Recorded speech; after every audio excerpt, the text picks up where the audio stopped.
এক তো আমার ভিডিও করার আছে, দুসরা আমার ভুরু প্লাগ করা নেই। কি জ্বালায় পড়েছি কে জানে। কালকে ভুরু প্লাগে কাকিমা আসবে, কিন্তু কালকে পর্যন্ত ভিডিওটা পেন্ডিং করে রাখলে হবে না। ভিডিওটা করতে হবে, এডিট করতে হবে। যাই হোক, তাড়াতাড়ি খেয়ে নিই, আমার কাজ বাকি। এখন ড্রেস খুঁজতে হবে, তারপরে একটু লিপাপুতি করতে হবে। কাল তো বলেছিলাম কাল ভিডিও করব, মানে তোমার ওই ড্রেসের ভিডিওগুলো, কিন্তু করা হয়নি। তাই আজ আবার আমি চলে এসেছি ড্রেসের ভিডিওটা করার জন্য। তো চলো প্রথমে ড্রেস আর তোমার লিপাপুতি করার জন্য কিছু জিনিস খুঁজে নিই। আজ আমি একদম কম জিনিস নিয়ে মেকআপ করব, মাত্র 3টে জিনিস নিই, কারণ এত গরম বাইরে যে আমার মেকআপ করার কোনো ইচ্ছে হচ্ছে না। আমার কাপড়গুলো সব বের করে নিয়ে চলে এসেছি, এগুলো সব ভিডিও তোমাদেরকে করে দেখাবো। দাঁড়াও, লাইটটাকে জ্বালাই।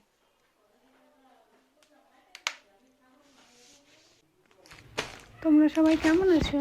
সবাই ভালো আছো তো? নববর্ষ কার কেমন কাটলো?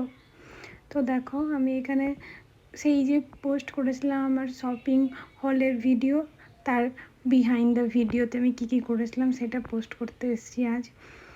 এতদিন পর ভিডিওটা দেখে আমার মনে হয়েছে বিশাল স্ট্রাগল করেছিলাম, কারণ মানে যার বাড়ি ওরকম না, মানে আমাদের বাড়ি হচ্ছে তোমার জিনিসপত্রে ভর্তি, তো এখানে একটা ওরকম একটা ওয়াল খুঁজে বের করা যেখানে ভিডিওটা করবে, বহুত প্রবলেম, বহুত বাপরে বাপ, এত প্রবলেম আমি লাইফে ভাবিনি। তো যাই হোক, আমি তো শেষে কিছু পাইনি। তারপরে আমি তোমার বিছানার উপরেই তোমার মশারি টাঙানোর যে স্ট্যান্ডগুলো থাকে ওগুলোতে একটা চাদর মেলে তার সামনে বসে গেছিলাম। যদিও তোমার সেই লেভেলের ভালো লাগছিল না, তাও ঠিকঠাক কাজ চলে যাওয়ার মতো ছিল। তো আমি দেখো ওই 3টে প্রোডাক্ট দিয়ে মেকআপ করে চলে এসেছি। তার আগের ভিডিওগুলোতে আমার একটু মেকআপ নেই, তার জন্য আমাকে পুরো হাতি হাতি লাগছে দেখতে। তো এখানেও লাগছে, কিন্তু ওগুলোতে বেশি লাগছে। তো যাই হোক, আমি একটু থোড়া থোড়া মেকআপ করেছিলাম যাতে একটু দেখতে ভালো লাগে। তো করে চলে এসেছি, আমার ভিডিও করা কমপ্লিট হয়ে গেছিলো। আর এই দেখো ভিডিও, মানে কি বলবো, বেডের অবস্থা কি, চারদিকে জামা কাপড় ছড়ানো ছিটানো, পুরো একদম মুদম মেচে গেছে, যাকে বলে টাইফুন, হ্যারিকেন, ভূমিকম্প, যা যা ছিল সব আমার ঘরের মধ্যে দিয়েই গেছে।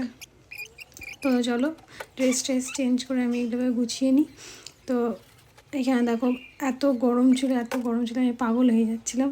তার জন্য দেখো আমি জামার উপরেরটাই শুধু চেঞ্জ করেছিলাম, নিচেরটা কোনো চেঞ্জ করিনি। তো আমি জামাটা চেঞ্জ করে নিয়েছি, নিয়ে দেখো সব কাপড়গুলো একটা একটা একটা একটা করে ফোল্ড করেছি। আর এতগুলো কাপড় সেই করে ফোল্ড করা, ওটাও একটা মাথা ব্যথার কাজ। তো ফেলে রাখিনি, কারণ ফেলে রাখলে ওটা থেকেই যেত চেয়ারের উপর জমা করা। তারপরে আমাকে মা 4টে কথা শুনিয়ে দিত, মানে বকা দিত। অবভিয়াসলি বকা দেবেই, কারণ ঘরের মধ্যে ওরকম নোংরা করে রাখা তো কোনো সলিউশন নয়, প্রত্যেকের মাই বকা দেয়। তো আমি পুরো পরিষ্কার করে নিয়েছি। এই দেখো এবার বুঝতে পারবে, চাদরটা নামিয়ে নিলাম। চারদিকে দেখতেই পাচ্ছ কত ব্যাকগ্রাউন্ডে জিনিসপত্র আমার। তো যাই হোক, আর তোমার এই যে 4 ঘন্টা ধরে বসে বসে লিপাপুতি করেছি, 4 ঘন্টা না, 3টে জিনিস দিয়ে 15 মিনিটে যে লিপাপুতি করেছি, এই লিপাপুতিগুলো তুলতে হবে, মানে তুলবো, আর তারপর একটু রেস্ট নেব। চলো তাহলে, টাটা, বাই বাই। আবার দেখা হবে কোনো এক নতুন ব্লগে, কোনো এক নতুন জিনিস নিয়ে। ততদিনের জন্য tata, bye bye, see you soon.